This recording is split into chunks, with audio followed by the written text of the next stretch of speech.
नमस्कार शिक्षार्थियों, मैं कृष्णकांत त्रिपाठी NIOS के स्टूडियो में आप सभी का स्वागत करता हूं।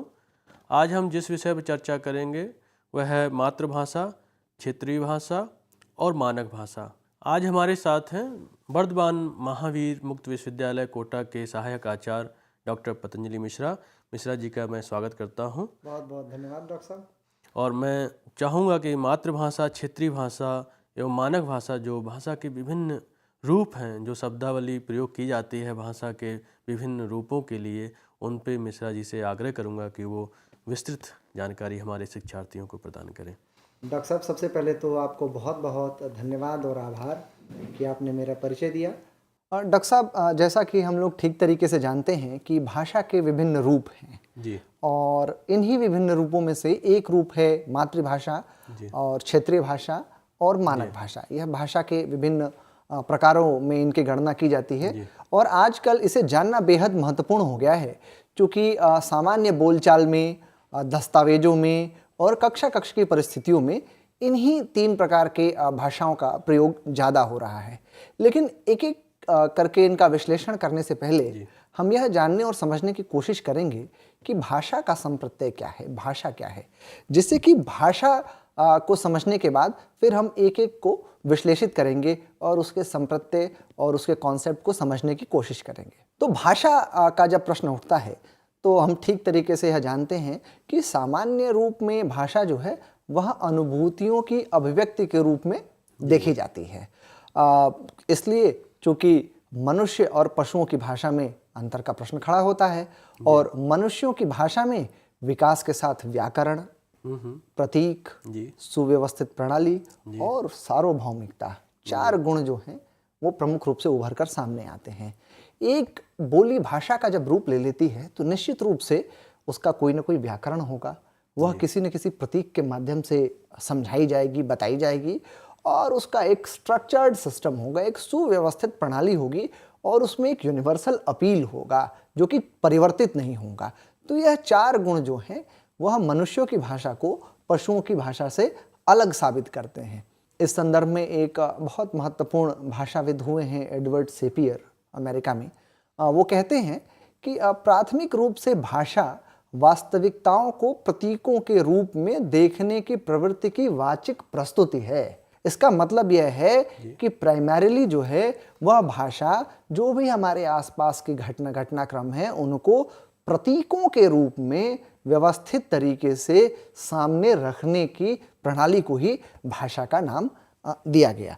जब हम आगे बढ़ते हैं तो यह पाते हैं कि एक भाषा तो है ही और इसी भाषा के सहारे बहुभाषावाद जो है एग्जिस्टेंस में आता है।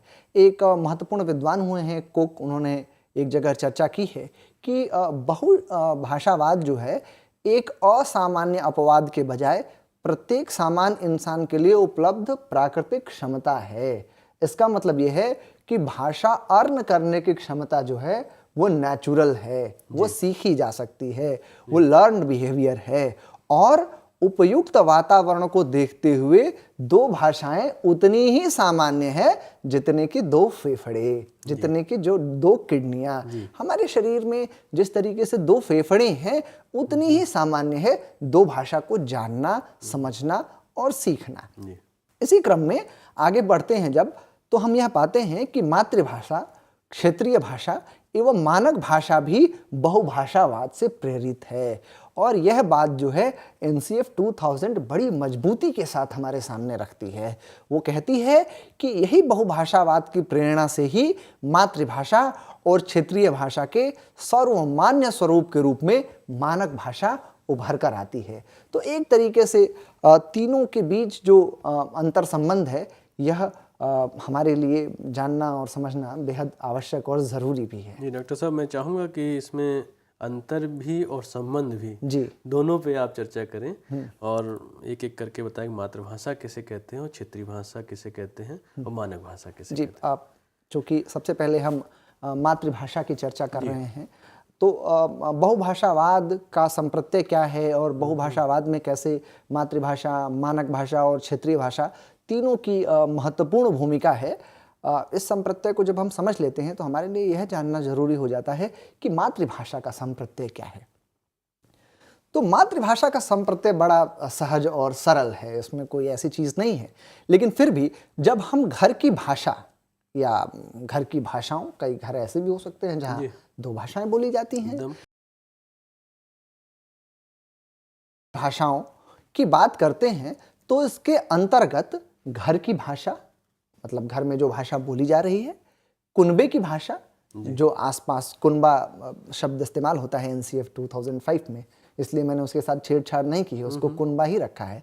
कुनबे की भाषा मतलब जहाँ वो रहता है उसके एक बड़ा कुनबा, परिवार से एक बड़ा हाँ, समूह बड़ा समूह जो है उसकी भाषा, या आसपास पड़ोस की भाषा, ये मातृभाषा के अंतर्गत आ जाती है, जो बच्चा स्वाभाविक रूप से अपने घर और समाज के वातावरण से ग्रहण करता है और वहीं सीखता है।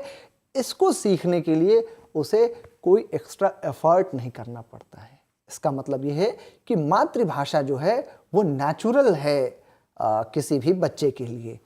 और बच्चों में ये बात तो अब सर्वसिद्ध है, एनसीएफ 2005 में या एनसीएफटी 2009 में और तमाम दस्तावेजों में यह बात कही गई है कि बच्चों में भाषा की क्षमता जो है, भाषा सीखने की क्षमता जो है वो जन्मजात होती है, जिससे हम इनेट एबिलिटी कहते हैं। वो अपने आप वो भाषाएं सीखता है, बस शर्त ये है कि उसके आसपास के परिवेश में, उसके आसपास के समाज में वो भाषा बोली जा रही हो। हम रोजमर्रा के अनुभव से जानते हैं कि ज़्यादातर बच्चे स्कूल की शिक्षा की शुरुआत से पहले ही भाषा की जटिलताओं और नियमों को आत्मसात कर पूर्ण भाषिक क्षमता रखते हैं। इसमें कोई ऐसी बताने लायक चीज़ नहीं है, लेकिन जब प्रैक्टिस में हम देखते हैं तो इससे बिल्कुल इतर पाते हैं। एक उदाहरण से मैं इसको समझना चाहूँगा। आप देखें कि जब कोई बच्चा स्कूल जाता है तो वह एक पूरी की पूरी भाषिक संरचना के साथ स्कूल जाता है। वह यह बता पाने में सक्षम होता है कि मेरा नाम पतंजलि मिश्रा है, मैं कोटा राजस्थान से आता हूँ। जी, आप भी जब विद्यालय गए होंगे तो आपके अंदर इतनी क्षमता रही होगी कि आपने बताया होगा कि मैं कृष्णकांत हूँ, या घर का आपका जो नाम होगा वो आपने अपने अध्यापक ने पूछा होगा आपसे कि आपका नाम क्या है, आपने यह बात बताई होगी। इसका मतलब आप एक पूरी भाषा के साथ, एक पूरी भाषिक संरचना के साथ विद्यालय में प्रवेश करते हैं। अब विद्यालय की स्थिति देखिए। वैसे जो आप बता रहे हैं कि बच्चा अपनी भाषिक संरचना के साथ जाता है विद्यालय में, तो वैसे तो इस चीज़ को वर्जित माना गया है, लेकिन बहुत सारे निजी विद्यालयों में ये प्रैक्टिस है कि बच्चे का इंटरव्यू लेते हैं। जब वो कक्षा 1 में जाता है तो उस पर चर्चा करते हैं, उसकी शब्दावली और उसके भाषा की क्षमता को परख के उसका एडमिशन दिया जाता है। हाँ, इसी पे मैं आ रहा हूँ कि हमारे विद्यालयों में करते क्या हैं हम उस बच्चे के साथ। मतलब बहुत दुर्भाग्यपूर्ण है ऐसा किया जाना, लेकिन फिर भी जब एक बच्चा पूरी भाषा की संरचना के साथ जाता है, उसके बाद उसको हम क्या बताते हैं? क, ख, ग या फिर ए बी सी। एक तो भाषा पूरी की पूरी संरचना, वो उसको पता है कि किस तरीके से वर्ब का प्रयोग करना है, उसे पता है कि किस तरीके से हेल्पिंग वर्ब का प्रयोग करना है, लेकिन उसके बावजूद भी हम लोग भाषा को तोड़ तोड़ के इस तरीके से उस बच्चे के सामने रखते हैं कि अर्थ का अनर्थ हो जाता है और बच्चा फिर से वहां से शुरू करता है, वह शुरुआत करता है। तो इसमें समझने वाली जो बात है, ये मेरा जो कहने का तात्पर्य है, ये इतनी बातें बताने का जो तात्पर्य है वह यह है कि जब बच्चे स्कूल आते हैं तो उनमें पहले से ही 2 या 3 भाषाओं में समझने और बोलने दोनों की क्षमता तो होती ही है। अब हमारे आधुनिक विद्यालयों को चाहिए कि इस क्षमता को रिकॉग्नाइज करें और उसकी उस क्षमता को, उसकी लर्निंग बिहेवियर को बढ़ाने के लिए, उसके लर्निंग आउटकम को बढ़ाने में उसका उपयोग करें, न कि उस पे एक अलग से और भाषा थोप दी जाए जिससे कि वो आज तक बिल्कुल ही अनभिज्ञ रहा हो। अब हम देखते हैं कि किस तरीके से यह किया जाए, किस प्रकार से यह किया जाए कि मातृभाषा जो है मजबूती से उसके अधिगम को प्रश्रय दे, मजबूती से उसके अधिगम को बेहतर करे। तो इसमें जब हम देखते हैं तो यह बात समझ में आती है कि अध्यापन कार्य जो है वह कम से कम प्राथमिक स्तर पे मातृभाषा में ही किया जाए। कहने का तात्पर्य है कि शिक्षक और विद्यालयों को यह ध्यान में रखना चाहिए कि अधिकांश बच्चे ऐसे परिवेश से आते हैं जहां उनकी मातृभाषा के अतिरिक्त अन्य किसी भाषा में शिक्षा दिया जाना बिल्कुल उद्देश्यहीन नजर आता है। और क्योंकि इन बच्चों की अभिव्यक्ति का माध्यम तो स्थानीय बोली ही होती है, अतः उनकी स्वयं की भाषा जिसे वे अपने परिवार, समुदाय या परिवेश से सीख कर आए हैं में ही शिक्षण सर्वश्रेष्ठ एवं प्रभावी हो सकता है। और NCF 2005 भी इस बात को कहता है कि आसपास पड़ोस की भाषा में बच्चा जब सीखता है तो उसका अधिगम ज़्यादा प्रभावशाली, ज़्यादा टिकाऊ होता है। इसके अलावा जब हम देखते हैं तो यह बात समझ में आती है कि बालक की मातृभाषा उसके शिक्षा का आधार होती है, और जितनी एनर्जी वो दूसरी भाषा को सीख कर और उसमें समझने की योग्यता अर्जित करता है, वह थोड़ा बड़ा हो जाए तो यह योग्यता अर्जित भी कर ले आसानी से, जितनी एनर्जी वो उसमें लगाता है उससे बेहतर है कि आप उसको मातृभाषा में शिक्षित करें। और मातृभाषा सीखने, समझने एवं ज्ञान की प्राप्ति का बिल्कुल सटीक माध्यम है। मातृभाषा केवल संवाद की ही नहीं अपितु संस्कृति एवं संस्कारों की संवाहिका भी होती है। वह अपने घर के संस्कार, वह अपने परिवार के संस्कार, वह अपने समाज के संस्कार, वह अपने देश के संस्कार, यदि विदेश में है तो वह अपनी मातृभाषा में ही रखता है, मातृभाषा में ही सीखता है और मातृभाषा में ही समझता है। उसको कोई दूसरी भाषा वो उसे आनंद नहीं दे सकती जितनी कि मातृभाषा में वो आनंदित हो सकता है। इसका मतलब जब हम बच्चे की मातृभाषा को स्वीकार नहीं करते हैं विद्यालय में, तो कहीं ना कहीं हम बच्चे के आत्मसंप्रत्यय को कमजोर करते हैं। जी बिल्कुल, आपने 100% सही बात कही है कि यदि हम बच्चों के मातृभाषा को विशेषकर प्राथमिक विद्यालयों में यदि स्वीकार नहीं करते हैं तो इसका सीधा सा मतलब है कि हम उसकी संस्कृति को, उसके संस्कारों को और उसके संवादों को सिरे से नकार रहे हैं, जो कि निश्चित रूप से एक अच्छा काम तो नहीं ही है। मातृभाषा बालक के लिए संप्रेषण का सबसे सरल एवं समझ का बिल्कुल आसान माध्यम होता है। अब यह बात हमारे स्कूल कब तक समझेंगे या कब तक उनको यह बात समझ में आ जाएगी, यह एक महत्वपूर्ण बात होगी। मातृभाषा के साथ क्या होता है कि अभिव्यक्ति में स्वाभाविकता होती है, जो एक्सप्रेशन है वो नेचुरल होता है। आप याद करिए, जब आप कन्नौजी में बोलते होंगे तो आप कितना अपने आप को कंफर्टेबल और अपने घर, परिवार, जमीन और मिट्टी से जुड़ा हुआ पाते होंगे। मैं जब भोजपुरी में बात करता हूँ तो मैं अपने मातृभाषा से, अपने गांव से, अपने परिवेश से इतना जुड़ा महसूस करता हूँ। मातृभाषा में शब्दों को खोजना नहीं पड़ता, शब्द अपने आप आ जाते हैं। हाँ, मातृभाषा तो वैसे ही है कि नेचुरली वो बिल्कुल आती है। उसके लिए आपको न शब्द खोजने की ज़रूरत है, न दिमाग पे जोर देने की ज़रूरत है। तो ये मातृभाषा की ताकत है। और इससे यह बात सहज ही डॉक्टर साहब हम लोग समझ सकते हैं कि बालक की सृजनात्मक शक्ति का विकास यदि करना है, जैसे आजकल क्रिएटिविटी कहते हैं, चिंता भारत की शिक्षा व्यवस्था की यही है कि हमारे यहाँ शिक्षा व्यवस्था में से हम इनोवेटिव लोग नहीं पैदा करते हैं। तो इनोवेशन तो तभी होगा जब आपने मातृभाषा में शिक्षा दी है। जितने भी बड़े आविष्कार दुनिया में हुए हैं, आप कल्पना करिए कि रविन्द्रनाथ टैगोर ने यदि मातृभाषा में नहीं गीतांजलि की रचना की होती तो शायद नोबेल प्राइज भी उनके लिए मुश्किल होता। इसके अलावा जितने बड़े आविष्कार हुए हैं वह मातृभाषा के बदौलत हुए हैं, क्योंकि मातृभाषा में सोचने के लिए उसे किसी सहारे की ज़रूरत नहीं होती है। और मातृभाषा के इस्तेमाल से उसका व्यक्तित्व जो है वह मजबूत और उसके व्यक्तित्व को, जैसे पर्सनालिटी डेवलपमेंट कहते हैं, उसमें मदद मिलती है। जैसे कि मातृभाषा के माध्यम से अगर शिक्षा होगी तो मुझे लगता है कि अधिक रुचिकर होगी। अधिक और जब हम विद्यालय या शिक्षक नई भाषा को थोप देते हैं बच्चे पे, तो उसका कहीं ना कहीं भाषा के साथ संघर्ष बढ़ जाता है और विषय ज्ञान कहीं ना कहीं कमजोर जी, आपने जो शब्द इस्तेमाल किया थोप देना, वो बहुत उचित और सही शब्द है। देखिए, भाषा तो आप जितनी बच्चा सीख ले उतना बढ़िया, लेकिन मातृभाषा की कीमत पर नहीं, मातृभाषा को सेक्रीफाइस करके नहीं, मातृभाषा का नुकसान करके नहीं। अब इसमें हम देखते हैं कि हमारी संस्कृति, सभ्यता को परिमार्जित कर एक पीढ़ी से दूसरी पीढ़ी तक पहुंचने का कार्य मातृभाषा से आसान हो जाता है। और हमारे यहाँ हमारे देश के पूर्व राष्ट्रपति रहे हैं और बहुत मशहूर वैज्ञानिक रहे हैं। डॉक्टर APJ अब्दुल कलाम शायद भारतवर्ष में बहुत से बच्चों के आदर्श होंगे और हम सब उनका अनुसरण करते हैं, उनके सिद्धांतों का अनुगमन करते हैं। तो उन्होंने एक स्वयं के अनुभव के आधार पर कहा था कि मैं अच्छा वैज्ञानिक इसलिए बना क्योंकि मैंने गणित और विज्ञान की शिक्षा मातृभाषा में प्राप्त की। और ये बात उन्होंने धर्मपेट कॉलेज नागपुर में जो है वहाँ पे एक भाषण के दौरान यह बात मजबूती से रखी थी। तो ये मातृभाषा का संप्रत्यय है और यह मातृभाषा की भूमिका है हमारे शिक्षण और अध्ययन के पूरे डिस्कोर्स में। अब डॉक्टर साहब, मैं जानना चाहूँगा कि क्षेत्रीय भाषा का संप्रत्यय क्या है और ये मातृभाषा से कैसे अलग है? जी, क्षेत्रीय भाषा भी एक महत्वपूर्ण आयाम है भाषा के क्षेत्र में, जिसे जानना और समझना हमारे लिए बेहद ज़रूरी है।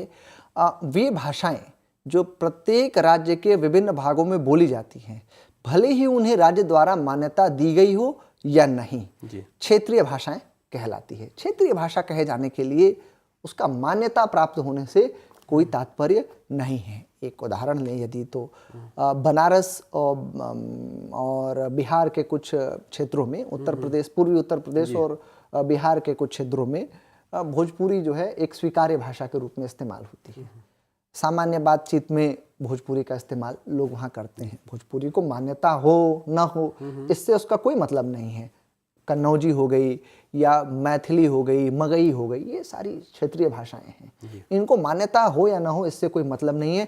लेकिन जब वह किसी राज्य के विशिष्ट भाग में या विभिन्न भाग में बोली जाती है तो उसको हम लोग क्षेत्रीय भाषा की संज्ञा से अभिहित करते हैं। और एक ही घर में रहने वाले दो लोगों की मातृभाषा अलग अलग भी हो सकती है। हो सकता है कि यदि कोई बच्चा है वो ज़्यादा समय तक बंगाल में रहा हो और उसके घर में बंगाली बोली जाती रही हो और वह जब कहीं राजस्थान में आ गया तो बच्चा हो सकता है कि बंगाली बोल रहा हो, चूँकि उसने घर के संस्कार हैं। लेकिन एक ही घर में यदि दो लोग रह रहे हैं, उनकी क्षेत्रीय भाषा सामान्यतः अलग नहीं होती है। और इसमें समझने वाली यह बात है कि कई बार मातृभाषा भी क्षेत्रीय भाषा हो सकती है। यदि कोई एक क्षेत्र विशेष में रह रहा है और वहाँ पे एक विशिष्ट भाषा का इस्तेमाल वो घर में कर रहा है और वही भाषा उस क्षेत्र में बोली भी जा रही है, तो निश्चित रूप से मातृभाषा भी कही जाएगी और निश्चित रूप से वह क्षेत्रीय भाषा भी कही जाएगी, क्योंकि उस क्षेत्र विशेष में वह बोली जा रही है। तो यह एक संबंध भी है उन दोनों के बीच और अंतर यह है कि उस क्षेत्र विशेष में उसका बोला जाना जरूरी है। यह नहीं है कि केवल घर में बोली जा रही है, उस पूरे क्षेत्र विशेष में उसका बोला जाना आवश्यक है। जैसे कि मातृभाषा से थोड़ा ये एरिया के हिसाब से बड़ा, एरिया के हिसाब से थोड़ा सा बड़ा हो जाता है, ज़्यादा लोगों द्वारा बोली जाती है उस क्षेत्र में। किसी एक क्षेत्र में बहुत सारी मातृभाषाएं भी उपयोग में आती हुई देखी जा सकती है। एक उदाहरण लें तो भारत के विभिन्न राज्यों एवं केंद्र शासित प्रदेशों की अपनी क्षेत्रीय भाषाएं हैं। जैसे राजस्थानी कई तरह की राजस्थानी है, मारवाड़ी राजस्थानी अलग है या हाड़ौती की राजस्थानी अलग है, ये एक अलग डिस्कोर्स हो सकता है। या हरियाणवी या भोजपुरी के कई रूप आपको देखने को मिल सकते हैं। लेकिन एक क्षेत्र विशेष में कुल मिला जुला करके, चूंकि इसके मानक रूप हमको देखने को नहीं मिलता, चूंकि यह एक बोली के रूप में होती है, इसलिए यह क्षेत्र विशेष में वह बोली जाती है। इसके अलावा क्षेत्रीय भाषाओं में विषय संबंधी ज्ञान कम ही उपलब्ध है और यही कारण है कि शहरी और ग्रामीण स्कूल के विद्यार्थियों के बीच और अंग्रेजी माध्यम के विद्यार्थियों और क्षेत्रीय भाषा के विद्यार्थियों के बीच की खाई गहरी होती जाती है। और यह मैं नहीं कह रहा हूँ, यह NCF 2005 कह रहा है, जो कि भारत की शिक्षा व्यवस्था को दिशा निर्देशित करने का एक महत्वपूर्ण दस्तावेज माना जाता है।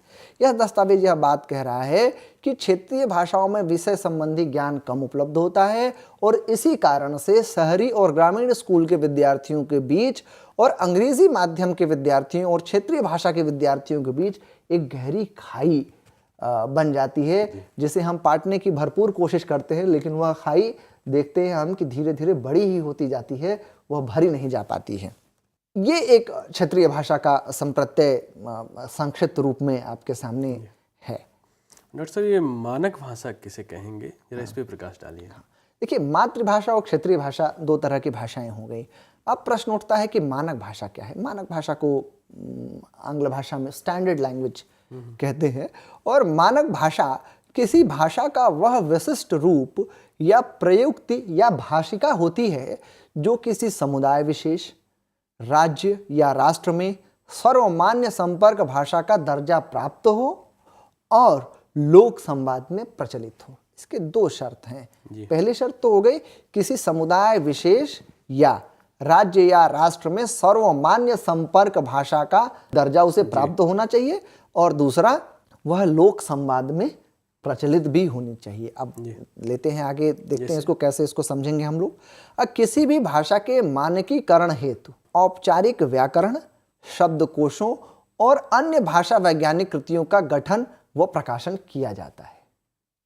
क्या समझ में आई बात इससे कि एक औपचारिक व्याकरण, शब्दकोश और अन्य भाषा वैज्ञानिक कृतियों का गठन किया जाता है। इससे भाषा विज्ञान की बात हम लोग करते हैं। तो हम मानक भाषा में जब हम आते हैं तब जाके भाषा विज्ञान की चर्चा करते हैं, क्योंकि उसकी एक सुगठित और सुव्यवस्थित संरचना बन जाती है।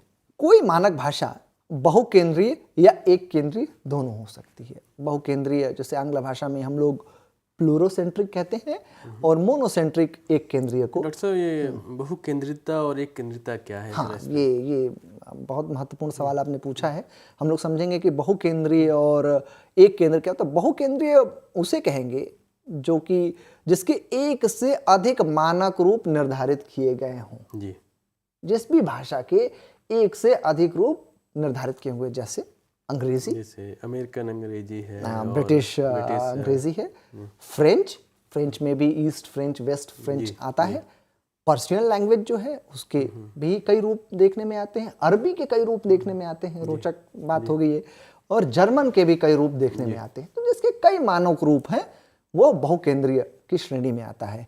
और एक केंद्रीय जिसे मोनोसेंट्रिक कहते हैं, जिसका केवल एक ही मानक रूप निर्धारित किया गया हो। जैसे रूसी भाषा जो है उसका एक ही मानक रूप है। इतालवी भाषा इटली में जो बोली जाती है उसका एक ही मानक रूप है। और जापानीज जो है जापान में जो बोली जाती है उसका एक ही मानक रूप है। तो मुझे लग रहा है यह स्पष्ट हो गया होगा कि बहुकेंद्रीय और एक केंद्रीय भाषा का क्या संप्रत्यय है। अब इसमें यह समझने वाली बात है कि कौन कौन से वो तत्व हैं जिसके आधार पे हम किसी भाषा को मानक भाषा करार दे सकते हैं। कुछ तो क्राइटेरिया डिफाइन करना होगा जिसके आधार पे हम ये कहेंगे कि यह मानक भाषा है, यह मानक भाषा नहीं है। तो इस पे एक एक करके हम लोग चर्चा करेंगे। तो मानक भाषा के लिए 4 प्रमुख अनिवार्य तत्व हैं। पहला ऐतिहासिकता, और दूसरा मानकीकरण, तीसरा जीवंतता और चौथा स्वायत्तता। अब एक एक करके देखेंगे कि ऐतिहासिकता से क्या समझते हैं हम, मानकीकरण से क्या समझते हैं हम, जीवंतता से क्या समझते हैं हम, स्वायत्तता से क्या समझते हैं हम। तो मानक भाषा का गौरवमय इतिहास एवं विपुल साहित्य होना चाहिए। बहुत लिटरेचर लिखा गया हो और उसकी एक हिस्ट्री होनी चाहिए। जैसे हम यदि हिंदी को एक मानक भाषा के रूप में यदि स्वीकार करें तो हम देखेंगे कि हिंदी एक प्रक्रिया के तहत आज एग्जिस्टेंस में आई है। जरूर संस्कृत से पाली, पाली से अपभ्रंश, अपभ्रंश से खड़ी हिंदी बोली, खड़ी हिंदी बोली से आज जो रूप हम जैसे मानक हिंदी बोली हिंदी भाषा कहते हैं, वो जैसे राजभाषा का दर्जा दिया गया है, वह रूप हमारे सामने आता है। तो एक ऐतिहासिक क्रम में इसका विकास हुआ है। ठीक उसी तरीके से अंग्रेजी के साथ भी हुआ। अंग्रेजी भी ग्रीक और लैटिन के स्थान पे धीरे धीरे बेकन ने कहा कि ग्रीक और लैटिन जो है वो ज़्यादा दिन तक सरवाइव करेंगी, अंग्रेजी नहीं सरवाइव करेगी। लेकिन हुआ इसके विपरीत। ग्रीक और लैटिन जो है धीरे धीरे अब समाप्ति के क्लासिकल लैंग्वेज का दर्जा मिल गया है उनको। उतने ज़्यादा इस्तेमाल नहीं हो रही है जैसे हमारे यहाँ संस्कृत हो रही है, और उसकी जगह पे अंग्रेजी ने उसको डिस्प्लेस कर दिया। बेकन के समय पे तो अंग्रेजी एक नई भाषा थी। हाँ, और एक 14वीं शताब्दी तक तो ये एक छोटी सी, ये तो जैकोबियन एज है, 1625 से 1649 की जगह की एक बोली कही जा सकती थी। बोली कही जा सकती थी। लेकिन अंग्रेजी ने धीरे धीरे अंतर्राष्ट्रीय भाषा का दर्जा एक तरीके से मिला। हालांकि कई लोग इस पे आपत्ति भी करते हैं कि अंग्रेजी को अंतर्राष्ट्रीय भाषा नहीं माना जाए, लेकिन एक तरीके से कनेक्टिंग लैंग्वेज तो है ही। भारत के प्रधानमंत्री को यदि अमेरिका के प्रधानमंत्री से बात करना है तो वो ट्रांसलेटर लेके नहीं जाते हैं, वो अंग्रेजी में कम्युनिकेट करते हैं। जबकि यदि जापान जाना होगा तो उनको एक ट्रांसलेटर की जरूरत पड़ेगी, क्योंकि जापानी लैंग्वेज जो है वो कनेक्टिंग लैंग्वेज नहीं है। इसके अलावा मानकीकरण उसका होना चाहिए। मानकीकरण से तात्पर्य है कि भाषा का कोई सुनिश्चित और निर्धारित रूप होना चाहिए, यह एक अनिवार्य शर्त है। इसके अलावा जीवंतता जो है एक महत्वपूर्ण चीज़ है। जीवंतता जरूर होनी चाहिए भाषा में। जीवंतता से तात्पर्य है कि भाषा साहित्य के साथ साथ विज्ञान, दर्शन आदि क्षेत्रों में प्रयुक्त की गई हो तथा उस भाषा में नवाचार किया जाना संभव हो। नए नए शब्दों का गठन किया जा सके, उनका प्रयोग किया जा सके, नए नए संबंधों का। देखिए, भाषा के साथ जो है, भाषा को जब आप एक तालाब बना देंगे तो वो तालाब सूख जाएगा, लेकिन भाषा यदि नदी के रूप में रहेगी, यदि भाषा समुद्र के रूप में रहेगी, जहाँ से विभिन्न प्रकार के नदी जो हैं, विभिन्न प्रकार के तालाब जो हैं आके जहाँ मिले, तो वो भाषा ज़्यादा सर्वाइवल। इसीलिए देखें आप, अंग्रेजी ने एक ट्रेंड जारी किया है कि अंग्रेजी में अन्य भाषा के शब्दों को शामिल किया जाता है, और हिंदी भी इसमें कहीं पीछे नहीं है। हिंदी भी विभिन्न भाषा के जो पुर्तगाली शब्द हैं, जो अन्य भाषा के शब्द हैं, उनको शामिल किए हुए हैं। अंग्रेजी के हैं और अरबी, फारसी और से जुड़े हुए शब्द हैं। हिंदी भी और भारतीय भाषाओं से भी हिंदी में शब्द लिए जा रहे हैं। और ये तो हमारी संवैधानिक नीति है, हिंदी के विकास के लिए भारतीय भाषाओं से शब्द लिए जाएं। तो ये क्या कहने का तात्पर्य हुआ कि हिंदी एक जीवंत भाषा है, एक लाइव लैंग्वेज है। इसके अलावा चौथी जो शर्त है, वो आखिरी शर्त है, वह शर्त है स्वायत्तता। स्वायत्तता मतलब ऑटोनॉमी। भाषा किसी अन्य भाषा पर आश्रित न हो एवं उसकी स्वतंत्र लिपि, शब्दावली व व्याकरण हो। यदि कोई भाषा किसी भाषा पर आश्रित नहीं है और उसकी अपनी इंडिपेंडेंट स्क्रिप्ट है, अपना स्वतंत्र उसकी लिपि है, उसकी अपनी शब्दावली है, अपने शब्दकोश हैं और उसका अपना व्याकरण है, तो इन 4 कैटेगरीज पे जो भाषा खरी उतरेगी उसे हम मानक भाषा कहेंगे। बहुत बहुत धन्यवाद मिश्रा जी, आपने इतने सरल तरीके से भाषा में जो विभिन्न रूप हैं, मातृभाषा, क्षेत्रीय भाषा और मानक भाषा, इसको हमारे सामने रखा। इसके लिए आपका मैं आभार व्यक्त करता हूं और आपको धन्यवाद देता हूं। धन्यवाद। नमस्कार। नमस्कार।